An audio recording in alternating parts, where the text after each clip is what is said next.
ஒப்பற்ற தேவனை, உயிருள்ள தேவனை, மகிமையின் தேவனை நாம் ஆராதிக்கும் போது இந்த மகிமையின் தேவனுடைய பிரசனம் அளவில்லாமல் அல்லேலூயா. அந்த தேவாதி தேவனுடைய பிரசனம் நம்முடைய வாழ்க்கையில கடந்து அதை விட ஒரு மகிழ்ச்சியான ஒரு காரியம் கிடையாது. அல்லேலூயா.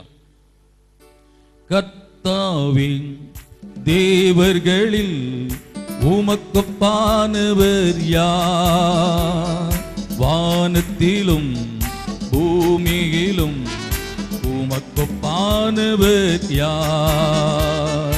கர்த்தாவின் தேவர்களில் உமக்கொப்பானவர் யார்?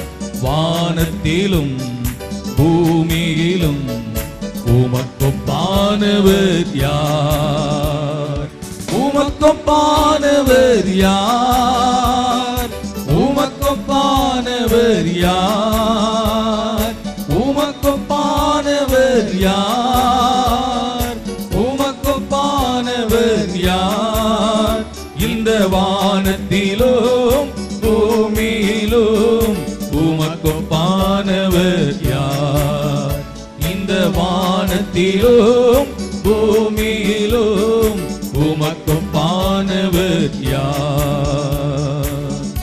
செங்கடலை பிளந்து ஜனங்களை நடத்தினவர் இன்றைக்கு நம்மை நடத்த உண்மையில தேவனாய் இருக்கிறார். எனவே கர்த்தாவே, என் வாழ்க்கையில் இருக்க தடைகள், போராட்டங்கள், நெருக்கங்கள், விடுதலையை தார்.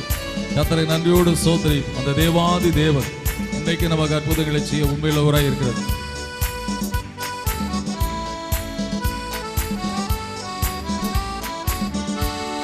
செங்கடலை நீர் பிளந்து உந்தன் ஜனங்களை நடத்தி சென்றீ.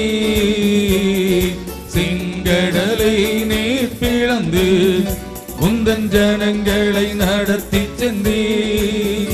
நீர் நாமம் வல்லவர் என்றும் வாக்கு மாறாதவர். நீர் நல்லவர், சர்வ வல்லவர் என்றும் வாக்கு மாறாதவர். உமக்கொப்பானவர் யார்? உமக்கொப்பானவர் யார்?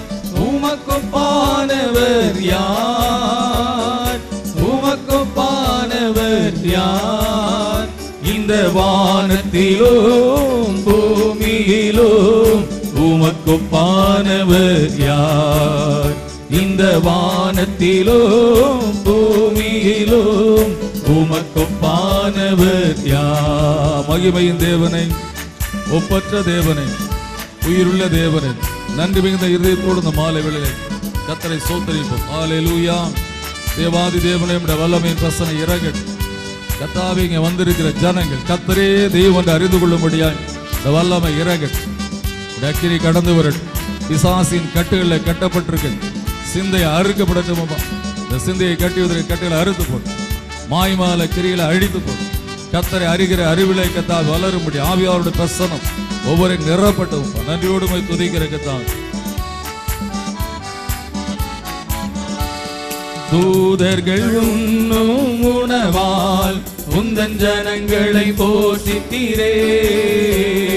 தூதர்கள் உண்ணும் உணவால் உந்தன் ஜனங்களை போஷித்தீரே. உம்மை போல யாருண்டு எங்களை நேசித்திட?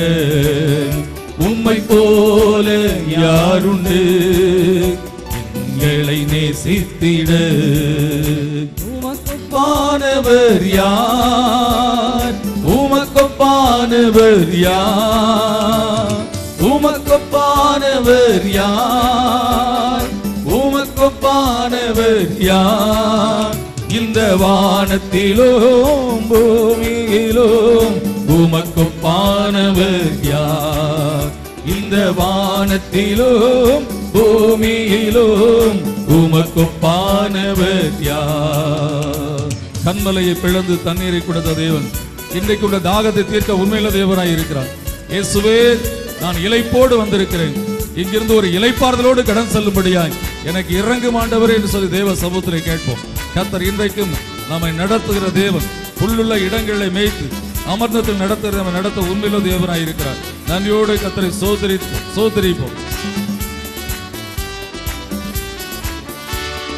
கண்மலையை நீர் பிளந்து உந்தன் ஜனங்களின் தாகம் தீர்த்தீர். கண்மலையை நீர் பிளந்து உந்தன் ஜனங்களின் தாகம் தீர்த்தீர். நாமம் அதிசயம் இன்றும் அற்புதம் செய்திடுவீர். நாமம் அதிசயம் இன்றும் அற்புதம் செய்திடுவீர். உமக்கொப்பானவர் யார்? உமக்கொப்பானவர் யார்? உமக்கொப்பானவர் யார்? உமக்கொப்பானவர் யார்? இந்த வானத்திலும் பூமியிலும் உமக்கொப்பானவர் யார்? ஹல்லேலூயா. இந்த வானத்திலும் வல்லமை இறங்கும். ஒவ்வொரு மகன் மேலே மகன் மேலே வல்லமை கடந்து வரும். நன்றியோடு வானத்திலும் பூமியிலும் உமக்கொப்பானவர் யார்? வல்லமை தேவாக்கினி இறங்கு. தேவ பிரசன்னம் ஒவ்வொரு பிள்ளை மேல கடந்து வரும். கர்த்தாவே உம்முடைய வல்லமை வல்லமை இறங்கு. எல்லா அந்தகார சக்திகளை இயேசுவின் நாமத்தாலே கர்த்தர் முறித்து போடும்படியாக ஜெபிக்கிறேன். எல்லா பிசாசு கிரியைகள் போராட்டங்கள் கர்த்தர் அழித்து போடுகிறார். விடுதலையின் தேவன் பிள்ளைகளை விடுவிக்கிறார். கட்டுண்டரை விடுதலை ஆகிற தேவனுடைய வல்லமை ஒரு பிள்ளை மத்தியில் இறங்கி வரும். ஹல்லேலூயா. இயேசுவின் நாமத்தினால் இயேசுவின் நாமத்தினால் இயேசுவின் நாமத்தினால் கர்த்தர் ஒவ்வொரு பிள்ளைகளை விடுவிக்கிறார். கர்த்தருடைய வல்லமை இறங்கும். இயேசுவின் நாமத்தினால் விடுதலை கடந்து வரும். கர்த்தர் விடுவிக்கிறார். வல்லமை ஆமென். வல்லமை பொழிந்திடும் வல்லமை உன்னதத்தின் வல்லமை ஆவியின் வல்லமை அக்கினியின் வல்லமை பொழிந்திடும் வல்லமை உன்னதத்தின் வல்லமை ஆவியின் வல்லமை அக்கினியின் வல்லமை பொழிந்திடும் வல்லமை உன்னதத்தின் வல்லமை ஆவியின் வல்லமை அக்கினியின் வல்லமை பொழிந்திடும் வல்லமை உன்னதத்தின் வல்லமை ஆவியின் வல்லமை அக்கினியின் வல்லமை பொழிந்திடும் வல்லமை உன்னதத்தின் வல்லமை ஆவியின் வல்லமை அக்கினியின் வல்லமை பொழி உண்டு உண்டு அற்புத வல்லமை இயேசுவே இரத்தத்தால் வல்லமை உண்டு உண்டு அற்புத வல்லமை இயேசு கிறிஸ்துவின் இரத்தத்தினால் வல்லமை உண்டு உண்டு அற்புத வல்லமை இயேசு கிறிஸ்துவின் இரத்தத்தினால் வல்லமை உண்டு உண்டு உண்டு இயேசுவின் நாமத்தினால் இயேசு கிறிஸ்துவின் நாமத்தினால் ஜீவனுள்ள தேவனுடைய குமாரன் இயேசுவின் நாமத்தினால் கர்த்தாவே இப்பொழுதே விடுதலை கடந்து வரும். எல்லா அந்தகார பிசாசுகளை கடிவித்தார். அக்கினி கடந்து வரட்டும். கர்த்தருடைய விடுதலை வல்லமை இறங்கட்டும். வல்லமை இறங்கட்டும். அக்கினி இறங்கட்டும். அக்கினி இறங்கட்டும். அக்கினி இறங்கட்டும். அக்கினி இறங்கட்டும். இயேசுவின் நாமத்தினால் இயேசுவின் நாமத்தினால் ஒவ்வொரு மகன் மேலே மகன் மேலே கர்த்தாவே இந்த விடுதலை அக்கினி விடுவிக்கிற அக்கினி கடந்து வரும். The name of Jesus. இயேசுவின் நாமத்தினால் இயேசுவின் நாமத்தினால் இயேசுவின் நாமத்தினால் கர்த்தாவே உம்முடைய பிள்ளைகள் வாழ்க்கையை விடுதலை அடையட்டும் ஆண்டவரே. இயேசுவின் நாமத்தினால் பிசாசுகளை அழிக்கப்படுவதாக கர்த்தர் விடுவிக்கிறார். கர்த்தருக்குள்ளாக உம்முடைய பிள்ளைகள் வாழ்க்கை கட்டப்படட்டும். நன்மையால் நிரப்பப்படட்டும் ஆண்டவரே. நன்றியோடு உம்மை துதிக்கிறோம். நன்றியோடு உம்மை துதிக்கிறேன். கோடாகோடி ஸ்தோத்திரம். வல்லமை ஆவியின் வல்லமை அக்கினியின் வல்லமை பொழிந்திடும் வல்லமை உன்னதத்தின் வல்லமை ஆவியின் வல்லமை அக்கினியின் வல்லமை.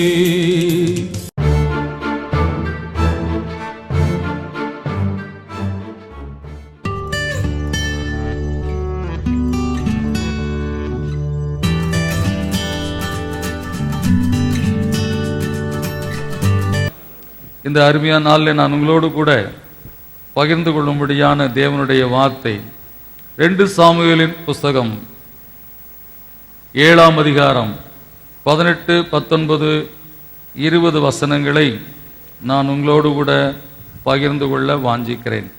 2 சாமுவேல் 7ஆம் அதிகாரம் 18. அப்பொழுது தாவீது ராஜா உட்பிரவேசித்து கர்த்தருடைய கர்த்தருடைய சமூகத்தில் இருந்து கர்த்தராகிய ஆண்டவரே, கர்த்தராகிய ஆண்டவரே, தேவரீர் என்னை இதுவரைக்கும் கொண்டு வந்ததற்கும் நான் எம்மாத்திரம், என் வீடும் எம்மாத்திரம். கர்த்தராகிய ஆண்டவரே, இது இன்னும் உம்முடைய பார்வைக்கு கொஞ்ச காரியமாய் இருக்கிறது என்று கர்த்தராகிய ஆண்டவராய் இருக்கிற தேவரீர் உம்முடைய அடியானுடைய வீட்டை குறித்து வெகு தூரமாய் இருக்கும் காலத்து செய்தியை மனுஷர் முறைமையாக சொன்னீரே. கர்த்தர் நம்முடைய வாழ்க்கையில இன்றைக்கு நாமே நினைத்து பார்க்க முடியாத அளவுக்கு அல்லது நம்முடைய வாழ்க்கையில நாம் எண்ணீராத அளவுக்கு நம்மை ஆசீர்வதிக்கிற தேவனாய் இருக்கிறார். அதைத்தான் தாவீது தன்னுடைய வாழ்க்கையின் அனுபவத்திலே சொல்லும்போது, என்னை இதுவரைக்கும் கொண்டு வந்ததற்கு நான் எம்மாத்திரம், என் வீடும் எம்மாத்திரம். நம்முடைய வாழ்க்கையில நாம் குப்பையில கிடக்கிறோம், புழுதியில கிடக்கிறோம். என் வாழ்க்கையில செய்வினைக்கிரியிலேயே எங்க குடும்பம் 10 வருஷம் 15 வருஷம் அழிஞ்சு போச்சு அப்படின்னு சொல்லி சிலர்லாம் சொல்லுவாங்க. அதை கர்த்தர் மாற்ற உண்மையுள்ளவராய் இருக்கிறார். கர்த்தர் தம்முடைய கிருபையினாலே அன்பினாலே இன்றைக்கு அந்த காரியங்களை எல்லாம் மாற்றி நம்மை மீண்டுமாய் மகா மேன்மையான ஆசீர்வாதங்களுக்கு நமக்கு சொந்தமாகும்படியாய் காரியத்தை செய்ய உண்மையுள்ளவராய் இருக்கிறார். ஒரு நிமிடம் கர்த்தர் நம்மோடு பேசும்படியாய் தலையை தாழ்த்தி ஜெபிப்போம்.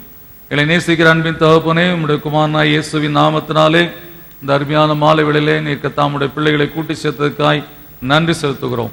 இந்த அருமையான மாலை வேளையிலும் ஒரு விசை உடைய பிள்ளைகளோடு இடைப்படும்படியாய் ஜெபிக்கிறேங்க தாவே. ஒரு விசை உடைய வல்லமை கர்த்தாவே இடைப்பட்டது. இப்பொழுதும் வார்த்தை இடைப்பட்டு உடைய பிள்ளைகள் வாழ்க்கையிலே கர்த்தாவே இன்றைக்கு விடுதலையை கொண்டு வரும்படியாக ஜெபிக்கிறோம். நீர் நல்ல தேவன், உங்களுடைய மாறாத கிருபை இன்றைக்கும் அதிசயங்களை செய்யும்படியாக ஜெபிக்கிறோம். இயேசுவின் நாமத்தினாலே கேட்கிறோம் நல்ல பிதாவே, ஆமேன். அல்லேலூயா. கர்த்தராகிய இயேசு கிறிஸ்துவின் நாமத்தினாலே நான் உங்களை வாழ்த்துகிறேன். கர்த்தர் உங்களை ஆசீர்வதிப்பாராக, இன்னும் அதிகமாய் ஆசீர்வதிப்பாராக. அவருடைய பரிசுத்த நாமத்துக்கு மகிமையாய் ஆசீர்வதிப்பாராக. கர்த்தர் நம்முடைய வாழ்க்கை இன்றைக்கு மாற்றுகிற தேவனாய் இருக்கிறார்.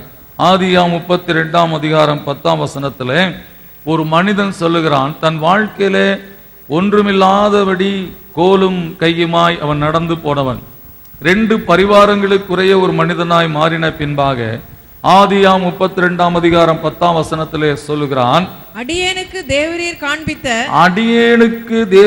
காண்பித்த எல்லா தயவுக்கும்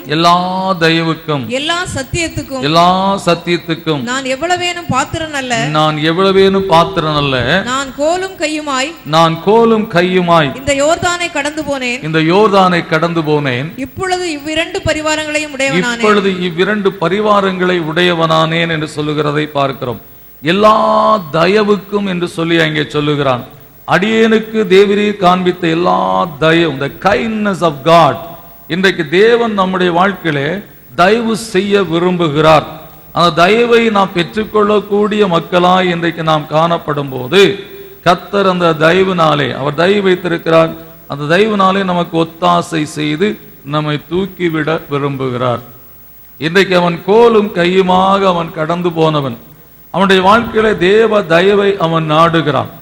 இன்றைக்கு யாராவது நம்ம ஹெல்ப் பண்ணணும்னு நினைச்சா கூட கையை தட்டி விடுறாங்க அப்படின்னா அவங்களுக்கு நம்ம என்ன பண்ண முடியாது, நம்ம ஹெல்ப் பண்ண முடியாது. தயவு என்று சொல்லக்கூடிய காரியம், ஏதோ இவர் ரொம்ப கஷ்டப்படுறாரு, கொஞ்சம் நம்ம இவருக்கு தயவு பண்ணி ஏதாவது ஒரு காரியத்தை, அல்லது அவங்களே எங்களுக்கு ஏதாவது ஒரு தயவு பண்ணுங்க, கொஞ்சம் நாங்கள் இந்த இடத்துல இருந்துக்கிறோம், கொஞ்ச நாளைக்கு அப்புறம் நாங்கள் எல்லாம் ஓரளவுக்கு சரியான போயிடுறோம் அப்படின்னு சொல்லும்போது தயவுனால என்ன பண்றாங்க, சரி என்று சொல்லி அவர்களுக்கு அந்த காரியத்தை ஒத்தாசை செய்கிறார்கள். இந்த தேவன் நம்ம தயவு காட்டும் போது அவர் ஒத்தாசை செய்கிற தேவனாய் இருக்கிறார். அந்த யாக்கோபுடைய வாழ்க்கையிலே அவன் கடந்து சென்ற நிலையை நாம் நன்றாக அறிவோம். ஒரு கோலும் கையுமாக அவன் கடந்து செல்கிறான். ஆனால் திரும்ப வரும்போது 2 பரிவாரங்களை உடையவனாய் இருக்கிறான் என்று சொல்லக்கூடிய காரியத்தை பார்க்கிறோம். அப்ப தேவனுடைய தயவு அவனுடைய வாழ்க்கையிலே எந்த அளவுக்கு இருந்தது என்று சொல்லக்கூடிய காரியத்தை நாம் அறிந்து கொள்ள முடியும். அவன் ஒருவேளை எத்தனை இருந்திருக்கிறான், அவனுடைய செயல்களை எல்லாம் நாம் பார்த்திருக்கிறோம். ஆனால் அவன் எப்பொழுதும் கர்த்தரை நோக்கி பார்க்கிற ஒருவனாய் காணப்பட்டான். அவனுடைய மாமன் அவனை நெருக்கின வேளைகளில் எல்லாம் அவனுடைய வாழ்க்கையிலே கர்த்தரை நோக்கி, ஆண்டவரே 10 முறை சம்பளத்தை இந்த மனிதன் மாற்றிவிட்டான். இப்பொழுது கர்த்தாவே உம்முடைய தயவு எனக்கு தேவை என்று சொல்லி கர்த்தருடைய சமூகத்தில் ஒவ்வொரு முறையும் நோக்கி பார்க்கும்போது அந்த ஆடுகள் எப்படி நிறமான குட்டிகள் போட வேண்டுமோ அப்படிப்பட்ட காரியத்தை செய்து யாக்கோபுடையதாகும்படியாய் கர்த்தர் அந்த தயவை அங்கே பாராட்டினதை பார்க்கிறோம். எனவே நம்முடைய வாழ்க்கையில் இன்றைக்கு தேவன் தயவு பாராட்டினால்தான் நாம் வாழ முடியும் என்று சொல்லக்கூடிய நிலை இருக்கும் என்று சொன்னால் நாம் தேவனை அப்படியே யாக்கோவை போல பற்றி கொள்ளக்கூடிய மக்களாய் காணப்பட வேண்டும். தேவ தயவு இல்லாதபடி எந்த ஒத்தாசையும் நம்முடைய வாழ்க்கையில கடந்து வர முடியாது. யோசுவா 2ஆம் அதிகாரம் 12ஆம் வசனம் சொல்லுகிறது, யோசுவா 2:12 சொல்லுகிறது, இப்போதும் நான் உங்களுக்கு தயவு செய்தபடியால் நீங்களும் என் தகப்பன் குடும்பத்திற்கு தயவு செய்வோம் என்று கர்த்தர் பேரில் ஆணையிட்டு கொடுங்கள் என்று சொல்லக்கூடிய காரியத்தை பார்க்கிறோம். இப்போதும் நான் உங்களுக்கு தயவு செய்தபடியினால் நீங்களும் என் தகப்பன் குடும்பத்துக்கு தயவு செய்வோம் என்று கர்த்தர் பேரில் எனக்கு ஆணையிட்டு. அதான் நம்முடைய வாழ்க்கையில நாம் தயவை பெற்றுக் கொள்ளுகிற வேளையில நாம் மற்றவர்களுக்கு தயவு செய்யக்கூடிய மக்களாய் காணப்பட வேண்டும். இந்த தயவு என்று சொல்லுடைய kindness in our heart that will bring the people's life up. இன்றைக்கு நாம் அப்படிப்பட்ட காரியத்தை செய்யக்கூடிய தயவுள்ளவனுக்கு கர்த்தர் தயவுள்ளவனாய் இருக்கிறார் என்று சொல்லக்கூடிய காரியத்தை நாம் சங்கீதம் 16 வாசிப்போம் என்று சொன்னால் அங்கே சொல்லப்பட்டிருக்கிறது, தேவன் தயவுள்ளவர்களுக்கு தயவுள்ளவராய் இருக்கிறார் என்று சொல்லி கிருபையுள்ளவர்களுக்கு கிருபையுள்ளவராய் இருக்கிறார். 18ஆம் சங்கீதத்தில் நாம் இந்த 25ஆம் வசனத்தை வாசிங்க. 18 தயவுள்ளவனுக்கு நீ தயவுள்ளவராக. இப்ப இங்க சொல்லப்பட்டிருக்கிறது, தயவு செய்தபடியால் நீங்களும் என் தகப்பன் குடும்பத்தை தயவு செய்வோம் என்று சொல்லுங்கள் என்று சொல்லி ஒரு நம்முடைய வாழ்க்கை தயவு பெற்றுக்கொண்டு வாழ்க்கையில நாம் இன்றைக்கு வளர்ந்து வருகிற வேளையில மற்றவர்களுக்கு அதே தயவை நாம் இன்றைக்கு காண்பிக்கக்கூடிய மக்களாய் இருக்க வேண்டும். வேதத்தில் நாம் பார்க்கும்போது புதிய ஏற்பாட்டு காலத்திலே ஒருவனுக்கு அவனுடைய எஜமான் எல்லா கடனையும் மன்னித்து விட்டான். அவனோ தன்னிடத்துல 100 தாலந்து கடன்பட்டவனை குறித்து கழுத்தை நெரிச்சு அதை கொடுத்தா தான் உன்னை விடுவேன்னு சொல்லக்கூடிய காரியத்தை பார்க்கிறோம். அநேகருடைய வாழ்க்கையில தேவ தயவு அற்றுப்போவதற்கு காரணம் என்னவென்று சொன்னால், தேவன் நமக்கு எவ்வளவோ தயவு பாராட்டி இருக்கிறார். அந்த தயவை மறந்து மற்றவர்களை என்ன பண்றோம், தயவு காட்டாதபடி நாம் நடத்துகிறதுனாலே நம்முடைய வாழ்க்கையில தயவு அற்று போகக்கூடிய நிலைகள் கடந்து வருகிறது. எனவே எனக்கு அன்பு சகோதரனே சகோதரியே, இன்றைக்கு தேவன் நமக்கு தயவு செய்ய உண்மையுள்ளவராய் இருக்கிறார். எப்பொழுது அந்த யாக்கோபை போல நாம் தேவனுடைய சமூகத்தை நோக்கி, நான் கோலும் கையுமாய் இந்த யோர்தானை கடந்து போகிறேன், நான் போகிற இடத்தில் எனக்கு உண்ண உணவும் இருக்க இடமும் கொடுத்து என் தகப்பனுடைய வீட்டுக்கு நான் திரும்ப வரும்படியாய் நீ தயவு செய்ய வேண்டும் என்று சொல்லி அவன் அங்கே ஒரு கல்லை எடுத்து வைத்து அதற்கு தன் கையில் இருக்கக்கூடிய எண்ணெயை ஊற்றி அபிஷேகம் பண்ணி அவன் வேண்டிக் கொண்டு பொருந்தனை பண்ணுகிற காரியத்தை பார்க்கிறோம். எனவே தேவ சமூகத்தில், தேவனே உடைய தயவின் வாழ்க்கையில கடந்து வர வேண்டும் என்று சொல்லி நாம் பாடினோம் அல்லவா, எனக்கு ஒத்தாசை வரும் பர்வதங்களுக்கு நேராக என் கண்களை ஏறெடுக்கிறேன், வானத்தையும் பூமியை உண்டாக்கின கர்த்தரிடத்திலிருந்து எனக்கு ஒத்தாசை வரட்டும் அப்பா, தயவு செய்யும் ஆண்டவரே என்று சொல்லி கேட்கும்போது அந்த தேவன் நமக்கு தயவு செய்ய உண்மையுள்ளவராய் இருக்கிறார். எனவே நம்முடைய வாழ்க்கையில தேவ தயவு நம்மை நாம் எண்ணுவதற்கும் விரும்புவதற்கும் மேலாக உயர்த்தக்கூடிய காரியத்தை பார்க்கிறோம். தாவீதுடைய வாழ்க்கையில அவனுடைய வாழ்க்கை பல விதத்திலே அவன் தவறு செய்யக்கூடிய காரியங்களை பார்க்கிறோம். ஆனால் எவனிடத்தில் நான் தயவா இருக்க விரும்புகிறேனோ தயவுள்ளவனாய் இருப்பேன்னு சொன்னேன். தயவுள்ளவனுக்கு நீ தயவுள்ளவராக இருக்கிறேன்னு சொன்னபடி அவன் அநேக காரியங்களை தயவு செய்யக்கூடிய காரியத்தை பார்க்கிறோம். அவனுடைய வாழ்க்கையில கர்த்தர் இறங்குகிறார். ஏன்னா நம்முடைய வாழ்க்கையிலும் இன்றைக்கு கர்த்தருடைய சமூகத்தில் அவர் தயவை, ஆண்டவரே எனக்கு நீர் தயவு செய்து பி கைண்ட்ஃபுல் டு மீ என்று சொல்லி, so your kindness in my life, உடைய அந்த தயவை என் வாழ்க்கையில காண்பியும் என்று சொல்லி ஜெபிக்கும் போது கர்த்தர் நமக்கு அந்த கிருபையை அந்த ஆசீர்வாதத்தை கொடுக்க உண்மையுள்ளவராய் இருக்கிறார். இந்த வாழ்க்கையை உயர்த்த உண்மையுள்ளவராய் இருக்கிறார். அடுத்ததாக நம்முடைய வாழ்க்கை மாற வேண்டும் என்று சொன்னால், நம்முடைய வாழ்க்கையை மாற்ற இன்றைக்கு அவருடைய கிருபை தேவை. சங்கீதம் 136 23ஆம் வசனத்தை நாம் வாசிப்போம் என்று சொன்னால், சங்கீதம் 136 23ஆம் வசனத்தை நாம் வாசிப்போம். நம்முடைய தாழ்வில் நம்ம நினைத்தவரை துதியுங்கள், அவர் கிருபை என்றும் உள்ளது. நம்முடைய தாழ்வில் நம்மை நினைத்தவரை துதியுங்கள், அவர் கிருபை என்றும் உள்ளது. இந்த கிருபை என்று சொல்லக்கூடிய தேவனுடைய இந்த கிருபை நம்முடைய வாழ்க்கையில என்ன செய்கிறது என்று சொன்னால், இது தாங்கிக் கொள்கிறது.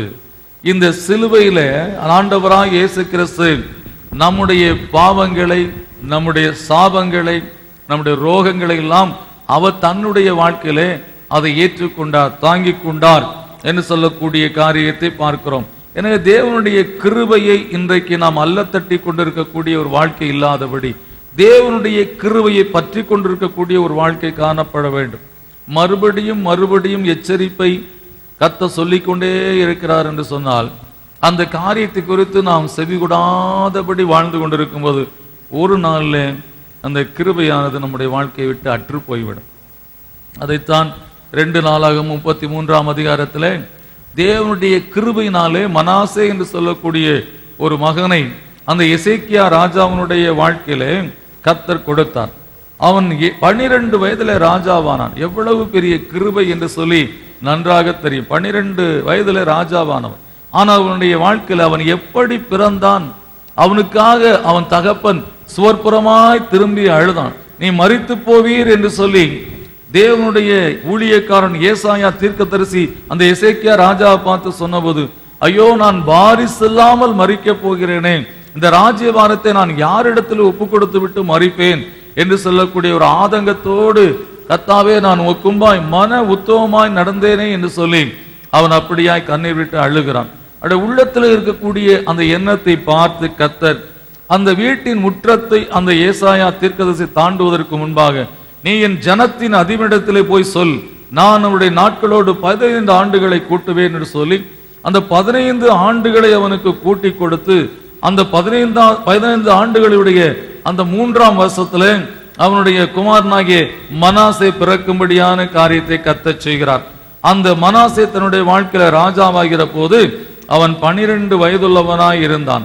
எனக்கு அன்பு சகோதரனே சகோதரியே, இன்றைக்கு கர்த்தர் அப்படியான ஒரு வாழ்க்கையை நமக்கு கொடுத்திருக்கிறார். என் தகப்பன் மரிக்க போற நேரத்தில் கண்ணீர் விட்டு அழுததினாலே இன்றைக்கு இந்த உலகத்திலே நான் பிறக்கும்படியாய் செய்தார் இந்த கர்த்தர் என்று சொல்லி அவன் அறிந்து வாழ்வதற்கு பதிலாக அவன் கர்த்தருக்கு விரோதமான ஒரு வாழ்க்கை வாழ அவன் அந்த நாட்களிலே அப்படிப்பட்ட செயல்களை செய்ய அவன் ஆரம்பித்தான். கர்த்தருடைய ஆலயத்திலே அவன் என்ன செய்தான் என்று சொல்லக்கூடிய காரியத்தை பார்ப்போம் என்று சொன்னால், 7ஆம் வசனம் 2:33-7 கர்த்தருக்காய் சாலமோன் கட்டின அந்த ஆலயத்திலே தேவனுடைய ஆலயத்தில் தானே அவன் தான் பண்ணுவித்த விக்கிரகமாகிய சிலையை ஸ்தாபித்தான். அவன் தேவனுடைய ஆலயத்தில் கொண்டு வந்து விக்கிரகத்தை ஸ்தாபித்தான் என்று சொல்லக்கூடிய காரியத்தை பார்க்கிறோம். அடுத்ததாக பார்ப்போம் என்று சொன்னால், அவனை கர்த்தர் எச்சரிக்கிறார், இந்த காரியத்தை செய்யாதே என்று சொல்லி ஜனங்களோடு பேசுகிறதை பார்க்கிறோம். 10ஆம் வசனத்திலே சொல்லப்பட்டிருக்கிறது. 2 நாளாகும் 33:10 சொல்லுகிறது, கர்த்தர் மனாசேயோடும் அவனுடைய ஜனத்தோடும் பேசின போதிலும் அவர்கள் கவனிக்காதே போனார்கள். அதை அவர்கள் கவனிக்கவே இல்லை என்று சொல்லப்பட்டிருக்கிறது. கடைசியாக கர்த்தர் என்ன சொல்லுகிறார் அங்கே பார்க்கும்போது, அதற்கப்புறம் கர்த்தர் அந்த காரியத்தை விட்டு விடுகிறார். 11ஆம் வசனத்துல சொல்லப்பட்டிருக்கிறது, ஆகையால் கர்த்தர் அசிரியா ராஜாவின் சானாதிபதிகளை அவர் மேல் வரப்பண்ணினார். மனாசேயை முச்செடியில் பிடித்து 2 வெண்கல சங்கிலியால் அவனை கட்டி பாபிலோனுக்கு கொண்டு போனார்கள் என்று சொல்லப்பட்டிருக்கிறது. சிங்காசனத்திலே வாழ வேண்டிய வாழ்க்கை சீரழிந்து ஒரு முச்செடியின் நடுவிலே அவன் இழுத்து கொண்டு போகக்கூடிய நிலை வருகிறது. எனக்கு அன்பு சகோதரனே சகோதரியே, தேவனுடைய சமூகத்திலே இன்றைக்கு அவருடைய கிருபையை இன்றைக்கு நாம் அறிந்து வாழக்கூடிய வாழ்க்கை வாழ வேண்டும். ஒரு விசை பெங்களூர் பட்டணத்தில் ஒரு ஊழியக்காரர் தேவனுடைய வார்த்தை சொல்லும்படியாய் கடந்து சென்றிருந்தார். அந்த ஊழியக்காரர் அந்த சபைக்கு போன போது அவர் அந்நியவாசிலிருந்து கர்த்தரை துதித்து தீர்க்க தரிசனமான வார்த்தைகளை சொல்லி அவர் ஜெபிக்க ஆரம்பித்த போது அந்த சபையில் இருக்கக்கூடிய ஒரு முக்கியஸ்தர் என்று சொல்லி பெயர் பெற்ற ஒரு மனிதன் அந்த ஊழியக்காரரை குறித்து அற்பமாய் பேசி, இவங்களெல்லாம் யார் உள்ள விடுறா, சபையை கெடுத்து விடுகிறார்கள், சபையினுடைய அந்த நிலையை மாற்றி விடுகிறார்கள், இந்த மக்களை எல்லாம் உள்ள விடக்கூடாது என்று சொல்லி அவர்களை மிக மனம் நோக பண்ணும்படியான காரியத்தை அந்த மனிதன் செய்தார். எல்லோரும் பார்த்து கொண்டிருக்கிறாங்க. கர்த்தர் கிரியை செய்து கொண்டிருக்கிறார். தீர்க்க தரிசனமாய் சொல்ல வார்த்தைக்கெல்லாம் ஜனங்கள் ஆமாண்டவரை இப்படியெல்லாம் நடந்ததுன்னு சொல்லி எங்கள் வாழ்க்கை நடந்ததுன்னு சொல்லி சாட்சி ஒரு பக்கம் அவங்க சொல்லி கொண்டு இருக்கிறாங்க. இந்த மனிதன் எழும்பி அந்த மனிதரை கண்ணாபின்னா என்று சொல்லி பேசிவிட்டு போய்விட்டார். சில நாட்களுக்கு அப்புறம் அவருக்கு ப்ரொமோஷன் கிடைச்சது. அப்போ பாதி காங்கிரஸ்க்கு என்ன இருக்கும், சர்ச் மெம்பருக்கு இந்த மனுஷன் பேசுனது சரியாக தான் இருக்கும் அப்படின்னு சொல்லி அந்த மனுஷன் எல்லாரும் நினைத்து கொண்டிருக்கலாம். ஒருவேளை அந்த மனுஷன் நான் பேசுனது கரெக்டு, அதனால தான் எனக்கு கர்த்தர் என்ன பண்ணியிருக்கிறார், ப்ரொமோஷன் கொடுத்திருக்கிறார் சொல்லி தன்னுடைய வாழ்க்கையில் ஆஃபீஸில், கவர்மெண்ட் ஆஃபீஸில் ப்ரொமோஷன் கிடைத்து ரொம்ப மகிழ்ச்சியாக இருந்தார். ஆனால் நடந்தது என்னவென்று சொன்னால், ப்ரொமோஷன் கிடைச்ச ஒரு ஊருக்கு போனார். அங்கே அந்த ஊரில் போயிருக்கும் போது அவருக்கு அங்கே தங்குவதற்கு இடம் கிடையாது. ஒரு தனிமையாக இருந்த ஒரு வீட்டிலே அவர் தங்கி இருந்தார்.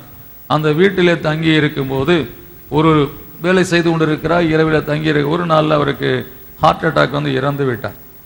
இறந்த பின்பாக அவருடைய சரீரமானது 2-3 நாட்களுக்கு அப்புறம் தான் அங்கிருந்து கண்டெடுக்கப்பட்டது.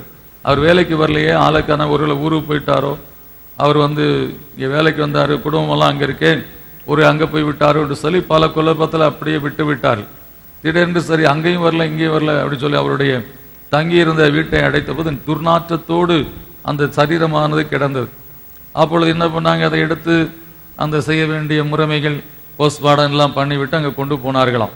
அப்போ சொன்னோடனே கொண்டு போகும்போது அந்த சர்ச்சுக்குள்ளே கொண்டு போகணும்னு சொன்னோடனே சொன்னாங்களாம், இந்த சரீரம் சர்ச்சுக்குள்ளே கொண்டு வரக்கூடாது, நாற்றம் அடித்து போய்விட்டது, அப்படியே நீங்கள் இந்த சரீரத்தை கொண்டு போய் புதைத்து விடுங்கள் என்று சொல்லி அந்த எந்த சபை வைராக்கியத்தில் தேவனுடைய பரிசுத்த ஆவிக்கு விரோதமாய் பேசினாரோ அந்த சபைக்குள்ளேயே அவருடைய சரீரம் கொண்டு போக முடியாதபடி அவருடைய வாழ்க்கையிலே அவரை கொண்டு போய் பின்பு அடக்கம் பண்ணினார்கள் என்று சொல்லக்கூடிய காரியத்தை அந்த ஊழியக்காரர் தன்னுடைய செய்தியிலே ஒரு நாள் சொன்னார். எனக்கு அன்பு சகோதரனே சகோதரியே, தேவனுடைய சமூகத்திலே கடந்து செல்லுகிறோம். தேவன்றைக்கு அவர்களை எடுத்து பயன்படுத்துகிறார். இவர் மூலமாக எனக்கு ஏதாவது ஒரு நன்மையை கர்த்தர் கொடுக்க மாட்டாரா, என்னோடு கூட கர்த்தர் ஒரு வார்த்தையை பேச மாட்டாரா என்று சொல்லி அதை நினைப்பதை விட்டுவிட்டு தனக்கு இருக்கக்கூடிய கொஞ்சம் அரைகுற அறிவிலே அனாவசியமான வார்த்தைகளை சொல்லி பேசி அந்த தேவனுடைய மனிதர்களை தூசிக்கிறதுனாலே வரக்கூடிய காரியம் நாற்றமெடுத்து மறிக்கக்கூடிய ஒரு நிலையானது கடந்து வந்தது என்று சொல்லி பார்க்கிறோம். எனவே இன்றைக்கு நம்முடைய வாழ்க்கையில சொந்த சகோதரனாக இருந்தாலும் தகப்பனாக இருந்தாலும் சரி, தேவனுடைய பிள்ளைகளுக்கு விரோதமாக நாம் பேசுகிற வார்த்தைகளை குறித்து எச்சரிக்கையாக இருக்க வேண்டும். அது உங்கள் வாழ்க்கையில கிருபையை அற்றுப்போக பண்ணிவிடும். உங்கள் வாழ்க்கையில இன்றைக்கு நான் நன்றாகத்தானே இருக்கிறேன் என்று சொல்லி நினைக்கலாம், ஆனால் நாற்றமடிக்கக்கூடிய நிலைக்குள்ளாய் அது கொண்டு சென்று விடும். என நமக்கு வரக்கூடிய அந்த கிருபையை அநேக விதத்திலே நாம் போக்கடிக்கிறோம். அநேக விதத்திலே கர்த்தருடைய கிருபையை நாம் அல்ல தட்டி கொண்டிருக்கக்கூடிய மக்களாய் காணப்படுகிறோம். எனவே இந்த கிருபையை நாம் எப்படி ஜீவனை பார்க்கலும் கிருபை மேலானது என்று சொல்லி நாம் அறிந்து கொள்ள வேண்டும். அந்த காலத்துல நான் சிறுவனாய் இருக்கும் போது கடைக்கு போனா இந்த காலத்துல பார்த்தா நல்லா பிளாஸ்டிக் பேக் கொடுங்க. இப்ப பிளாஸ்டிக் பேக் கூட கிடையாது. இன்றைக்கு அட்டைப்பையில போட்டு அழகா அவருக்கு காது. அந்த காலத்துல வேலை செஞ்சுட்டு வரவங்க இந்த முந்தானி எடுத்து இப்படி பிடிச்சி என்ன பண்ணுவாங்க, இதுல காய்கறி எல்லாம் அரிசி காய்கறி எல்லாத்தையும் வாங்கி அந்த முந்தானியில கட்டி கொண்டு தான் என்ன பண்ணுவாங்க, அவங்க வீட்டுக்கு கொண்டு போவாங்க. இப்ப கிருபையை நம்ம அப்படித்தான் வாங்கணும். எப்படி வாங்கணும்? இப்படி வாங்கணும். இன்னைக்கு கிருபையை நம்ம அப்படி வாங்காதபடி என்ன பண்ணி கொண்டு இருக்கிறோம், ஏனோ தானோ என்று சொல்லி வாழ்கிறோம். நம்முடைய வாழ்க்கையில் அந்த கிருபை அற்று போகும் என்று சொன்னால் நம்முடைய வாழ்க்கை இன்றைக்கு வேதனைக்குள்ளாய் கடந்து வரும். இந்த கிருபை தாங்க நம்ம தாங்குகிறது. இந்த கிருபை தான் நம்முடைய வாழ்க்கையில நம்மை தாங்கி நடத்தி கொண்டிருக்கிற. எவ்வளவோ பாவம் செய்கிறோம், எவ்வளவோ நம்முடைய வாழ்க்கையில தவறு செய்கிறோம். இயேசுவே என்று சொல்லி அவருடைய பாதத்தில் போய் நாம் விழுகும்போது அவருடைய கிருபையினாலே நம்ம பாவங்களை மன்னிக்கிறார். ரத்தம் நம்மை கழுவுகிறது. அவர் நம்முடைய பாவங்களை அவர் தாங்கிக் கொள்ளுகிறார். இன்றைக்கும் அவர் அடிக்கப்பட்ட தேவாட்டுக்குட்டியாய் காணப்படுகிறார். வேதத்தில் சொல்லப்படுகிறது, இன்றைக்கும் அவர் அடிக்கப்பட்ட விடமாய் இருக்கிற தேவாட்டுக்குட்டியாய் இருக்கிறார் சொல்லி. இன்றைக்கும் பிதாவுடைய வலது பாசத்தில் அமர்ந்து கொண்டு இயேசு உங்களுக்காய் எனக்காய் பரிந்து பேசிக் கொண்டிருக்கிறார். அந்த மகத்துவமுள்ள தேவனுடைய கிருபையை இன்றைக்கு நாம் அல்ல தட்டி கொண்டிருக்கக்கூடிய வாழ்க்கையை நாம் வாழ்ந்து கொண்டிருக்கிறோம்.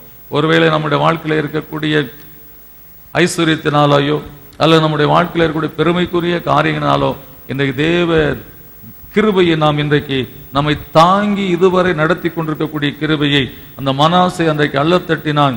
அவனை வெண்கல விலங்குகள் போட்டு முச்சடிகளிலே பிடித்து கொண்டு போனால் சொல்லப்பட்டிருக்கிறது. எனக்கு அன்பு சகோதரனே சகோதரியே, ஏசாயா 54 அதிகாரம் 10 வசனம் சொல்லுகிறது, மலைகள் விலகினாலும் பர்வதங்கள் நிலை பெயர்ந்தாலும் என் கிருபை முன்னிட்டு விலகாமலும் என் சமாதானத்தின் உடன்படிக்கை நிலை பெறாமலும் இருக்கும் என்று உண்மையில் மனுரை கத்த சொல்லுகிறார் என்று சொல்லப்பட்டிருக்கிறது. எனவே இந்த நிலைபெறாத கிருபையை நாம் இன்றைக்கு இழந்து விடக்கூடிய நிலைக்குள்ளாய் கடந்து வரக்கூடாது. கிருபை என்று சொல்லக்கூடிய காரியம் ஒரு மரத்தினுடைய நிழல் போன்றது. தேவனுடைய கிருபை என்பது ஒரு மரத்தினுடைய நிழல் போனது. நீங்க போய் அந்த மரத்துல அண்டி கொண்டீங்கன்னா உங்க மேல அந்த நிழல் இருக்கும், அந்த கிருபை உங்க மேல இருக்கும். அந்த மரத்தை விட்டு நீங்க 2 ஸ்டெப் அந்த பக்கம் போயிட்டீங்கன்னா வெயில் உங்க மேல அடிக்கும். அந்த மரம் உங்களை தொடர்ந்து வராது. அந்த shade of the tree will not follow you. அது உங்களை தொடர்ந்து வராது. நீங்க எதுவரை அந்த மரத்தினுள்ள இருக்கிறீங்களோ அதுவரை தான் அந்த மரத்தினுடைய நிழல் உங்கள் மேல இருக்கும். அந்த வெயில் உங்கள் மேலே படாதபடி அது காத்துக்கொள்ளும். ஆனால் நீங்களாக நான் மரத்தை அந்த நிழலை விட்டு கடந்து போவேன்னு சொன்னா மரம் உங்களை கட்டிப்பிடிச்சு இழுத்து, இல்லை நீ நிழல்லே இருப்பா, வெயில் மறையட்டும் போன்னு சொல்லாது. அதுபோல தேவனுடைய கிருபை அல்ல தட்டுகிறவருடைய வாழ்க்கையில இன்றைக்கு அவர் மறுபடியும் அந்த வெயில நடக்கிறது போல நடக்கக்கூடிய காரியங்கள் காணப்படுகிறது. ஆனால் தேவ சமூகத்தில் அவர் அவருடைய கிருபையை நாம் நம்பி ஒரு பாதத்தில் இருக்கும்போது இந்த கிருபை விலகாது. யாரை விட்டு விலக? எல்லாரும் நானும் என்னை விட்டும் கிருபை விலகாது, நான் இஷ்டப்படி நடப்பேன் அப்படின்னு சொல்றவர்கள் இல்லை. அப்படிப்பட்டவர்களுக்கு அல்ல, தேவனை அண்டி கொண்டு இருக்கிற மேல தான் கிருபை இருக்கும். யார் மேல இருக்கும்? தேவனை அண்டி கொண்டு இருக்கும் போது தான் கிருபை இருக்கும். அன்பின் நேச பிதாவே, வெகுமான இயேசு கிறிஸ்துவின் நாமத்தினாலே இன்றைக்கு நீர் கூட்டிக் கொண்டு வந்த மக்களுக்கு நீர் சொல்ல வேண்டிய வார்த்தையை சொல்லி இருக்கிறேனப்பா. இவங்க ஆசீர்வாதமாக இருக்கும்படியாக இந்த வார்த்தைகளுக்கு சொல்லி இருக்கிறீர் கத்தாவே. உம்முடைய கத்தாவே தயவும் உம்முடைய கிருபையும் உம்முடைய இரக்கமும் கத்தாவே உம்முடைய அன்பும் உம்முடைய ஆசீர்வாதம் இந்த பிள்ளைகள் வாழ்க்கையில கடந்து வரட்டும். வாழ்க்கையில இவர்கள் பட்ட பாடுகள் வேதனைகள் எல்லாம் நீங்கட்டும். இயேசுவே, நான் உம்மை வேதனைப்படுத்தும்படியாய் வாழ்ந்த வாழ்க்கையை மன்னியும் ஆண்டவரை. கர்த்தாவே, உமக்கு விரோதமாய் பேசின வார்த்தைகளை மன்னியும் ஆண்டவரை. உமக்கு எதிர்த்து நின்ற காரியங்களை மன்னியும் ஆண்டவரே என்று சொல்லி உடைய சமூகத்தில் யாரெல்லாம் இந்த வேலை ஜெபிக்கிறார்களோ இந்த வாழ்க்கையில உடைய இரக்கம் தயவும் உடைய கிருபையும் மன்னிப்பும் உம்முடைய ஆசீர்வாதமும் தயவும் கடந்து வரட்டும் அப்பா. மகா மேன்மையான ஜனமாய் இவர்களை மாற்றட்டும். நீரே இவர்களை ஆசீர்வதிங்கத்தான். இயேசுவின் நாமத்தினால கேட்க நல்ல பிதாவே, ஆமீன். நம்முடைய கர்த்தராகிய இயேசு கிறிஸ்துவினுடைய கிருபை, தேவனுடைய அன்பு, பரிசுத்த ஆவிய தெய்வத்தின் அந்யோன்யம் நம் ஒருவரோடும் இந்த கர்த்தராஜ்யத்தில் ஆரோக்கிய அத்தனை பிள்ளைகளோடும் கர்த்தருடைய ஊழியத்தில் ஒவ்வொரு பிள்ளைகளோடும் இன்றும் என்றும் சதா காலங்கள் இருப்பதாக. ஆமீன்.